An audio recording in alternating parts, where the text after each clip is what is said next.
దిడుగు రవికుమార్ మిరప ఫీల్డ్లో ఉన్నాము. వారు ఈ మార్వెల్ ప్రొడక్టు పిచికారు చేసిన తర్వాత ఎలా ఉపయోగపడుతుందో వారి మాటల్లో తెలుసుకుందాం. రవికుమార్ గారు, ఈ మార్వెల్ ప్రొడక్ట్ వాడిన తర్వాత మిరప పంట ఎలాగున్నది? బాగుంది సారు. ఈ బాగా కొమ్మ సాగింది. నల్లి పురుగులు, అద్దె పురుగు, పచ్చ పురుగు, మళ్ళీ పచ్చదామ, తెల్లదామ శుభ్రంగా కంట్రోల్ అయింది. కొమ్మ కూడా బాగుంది, మెద్దానం వచ్చింది బాగా. పై ముడత క్రింద ముడత ఎలాగుందండి? బాగుంది, కొమ్మ సాగింది బాగా. రైతు సోదరులకు మీరేం చెప్పదలుచుకున్నారు? వేయచ్చు, బాగా పొరటి బాగుంది. మందు ఎలాగుందండి? ఈ మందు వాడిన తర్వాత ఎలాగుందండి? ముందు వాడినాక బాగుందండి, అన్ని బాగానే ఉంది. ఎలాగుందండి? బాగానే ఉందండి ముందు వాడిన తర్వాత. నాగేశ్వరరావు గారు, ఎలాగుందండి ఈ మార్వెల్ ప్రొడక్ట్ పిచికారు చేసిన తర్వాత? బాగానే ఉందండి. కొమ్మ తాగింది, కింద ముడత పై ముడత తగ్గింది, పచ్చదామ తెల్లదామ మొత్తం శుభ్రంగా బాగుంది, నీట్గా ఉంది. ఎంత పురుగు, పచ్చ పురుగు మొత్తం అవి కూడా పోయినాయండి.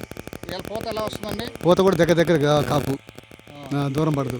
రైతులకు ఏం చెప్పదలుచుకున్నారు? అదే చెబుతున్నాడు, బాగానే ఉంటుంది. వేయచ్చు, ఎవరైనా కానీ వేసుకోవచ్చు.